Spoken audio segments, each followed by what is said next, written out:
Hey, this is Kathy with City Farmhouse Studio. I'm excited to show you how to make this beautiful textured stitch for the diamond canvas sweater. You can find the links to the pattern in the description below. For this pattern, I used a yarn that I bought at Michael's craft store. It is their Loops and Threads yarn, the Luxe Merino wool blend. It is a very large skein, 410 yards, 375 meters, 5.3 ounce, 150 grams. So it packs quite a bit in there. It is a superwash merino acrylic blend. Category 3 light. I did get 12 wraps per inch if that helps you get a little bit more of a comparison yarn if you are not using this yarn from Michael's. You will also need a US 5 or 3.75 knitting needles. I am using circulars. You can use a straights. For the I-cord edging, either circular or DPNs for that. So to begin on the front with the long tail cast on, you're going to cast on your desired number of stitches for your size.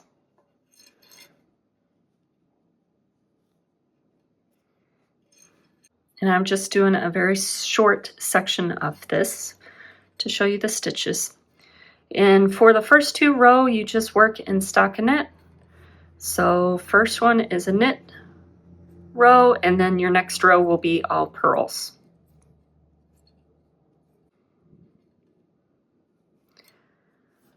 All right, so now we're really into where we start wrapping our yarn over and getting this nice textural stitch.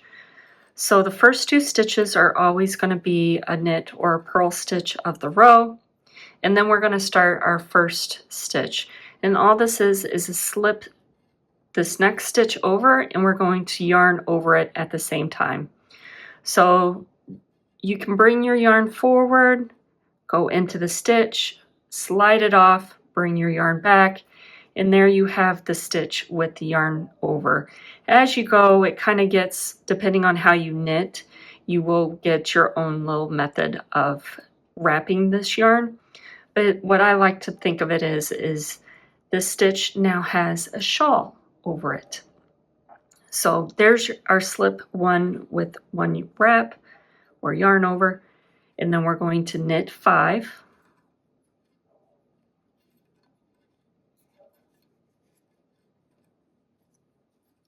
And we are going to do this again of slipping 1 over and a yarn over, knit 5 again,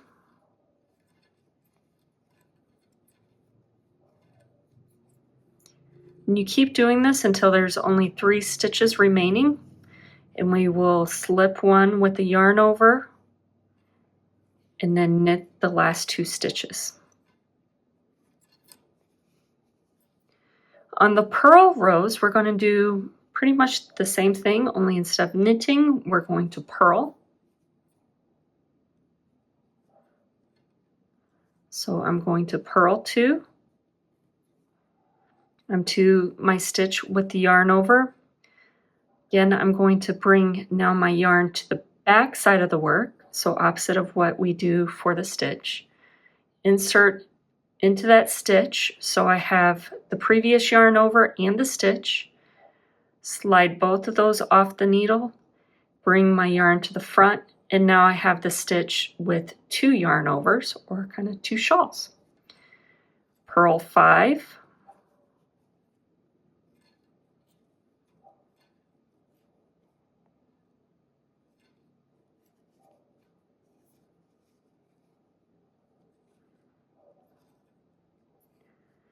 And repeat that. So yarn to the back side of the work, go behind it and pick up the wrap and the stitch, slide all of that over, yarn to the front of the work. So now the stitch has 2 yarn overs. Purl 5 and do that.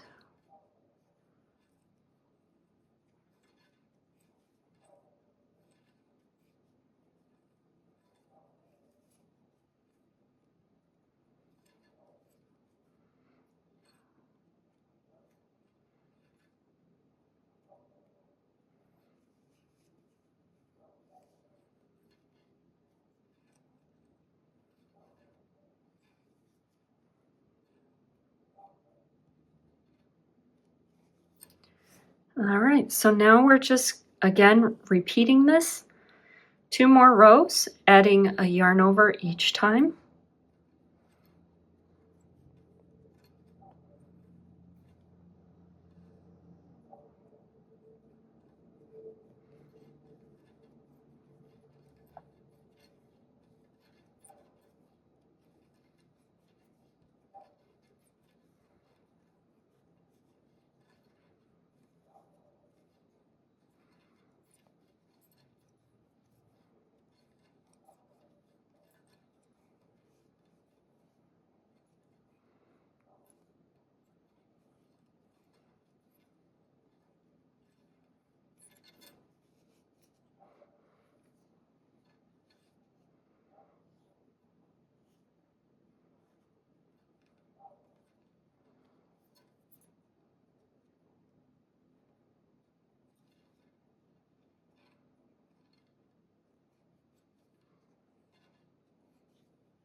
All right, so now you can see all the yarn overs.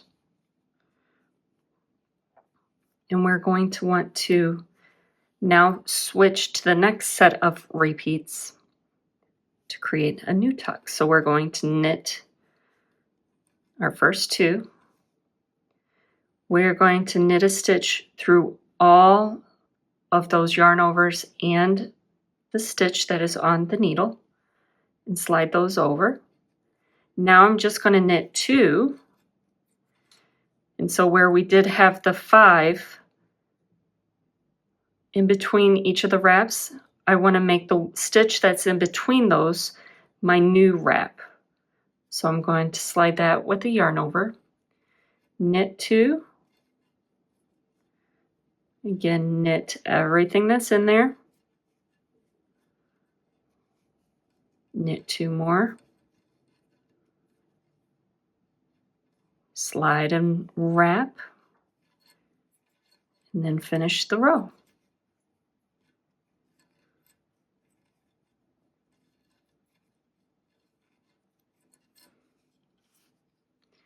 And we're going to turn and keep doing that. So the same stitches that we had the yarn over, we'll add another yarn over. So it's these exact same steps, just each group has 4.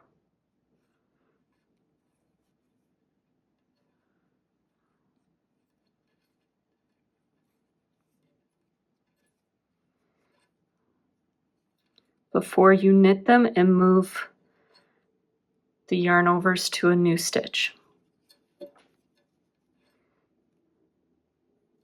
All right, so there, each of those slipped stitches has 4 yarn overs, and we just now go back to the same position as what we did at the very first, where we're going to have our yarn overs be in between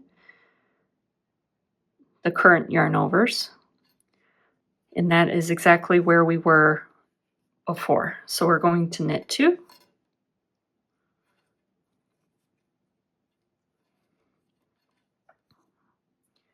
slip one with the yarn over, knit two, knit all of that off in one, knit two, another slip with the yarn over, knit two, knit all of it, knit two, and our last slip with the yarn over, knit two. So nothing really too complicated, just keeping those yarn overs. Got a little tight on that one. And knitting them off after there's 4 yarn overs over 1 stitch. You keep going and you can see the nice textural elements that it creates. Keep on going to your desired row count or length for your size. Bind off. And you do the exact same thing for the back center panel. So for your sleeves, the instructions tell you to measure on both edges of the side panels up so many inches, or rows, if you care to count all the detailed rows up to there, and to mark those. This is where your sleeves will start. It also tells you the row count for what would be the very center or the top of the shoulder. So normally this would be the shoulder seam. Between these two, the bottom edges, you need to fit picking up so many stitches for your sleeve. So this just helps you get an idea of where the middle is, so you can divide all of your sleeve numbers and make sure they're distanced equally out. Now you're going to want to pick up your sleeve stitches. So with the yarn tail, holding it in the back so the inside garment is facing away from you, the good surface is to you.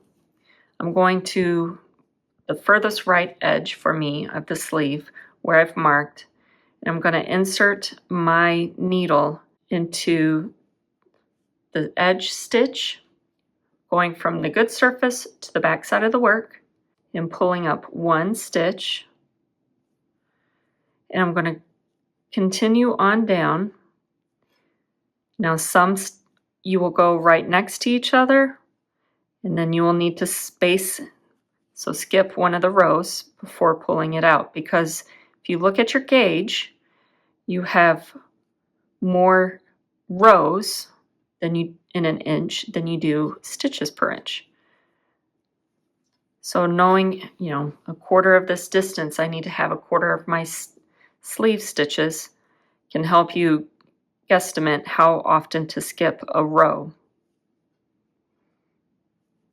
You just continue pulling up stitches till you have your desired number or specified for your pattern size. And then you're going to turn and just knit and stockinette straight down for however many rows or stitches. No shaping, it is straight. So here you can see I've picked up the stitches on the inside edge. So I have a nice seam edge, no more seaming for me. The sleeve is knit straight. Go ahead and add extra rows if you need to make the sleeve longer. If you need to make it shorter, take out the rows. And then you're going to do your tuck pattern. So we were doing stockinette. We're going to do reverse stockinette. So instead of a knit row, you would be purling. Do your specified number of tucks. Knit 1 row to close off everything. And then you're going to decrease every 3 to 2 stitches. Sometimes you may have to decrease, knit 1 stitch, decrease again, knit 1 stitch, just so you get a good amount for your wrist size, for your size. And then do a 3 needle I-cord bind off. I will link a tutorial for this in the description, also there, if you need help with that. Then you can just seam everything up and do I-cord edgings. Whether you prefer to knit it before or attach it as you're making the I-cord, it is completely up to you. Thanks for watching. I hope you enjoy this tutorial from City Farmhouse Studio. Please be sure to like and subscribe so you never miss out on any other tutorials. Thanks again. Bye.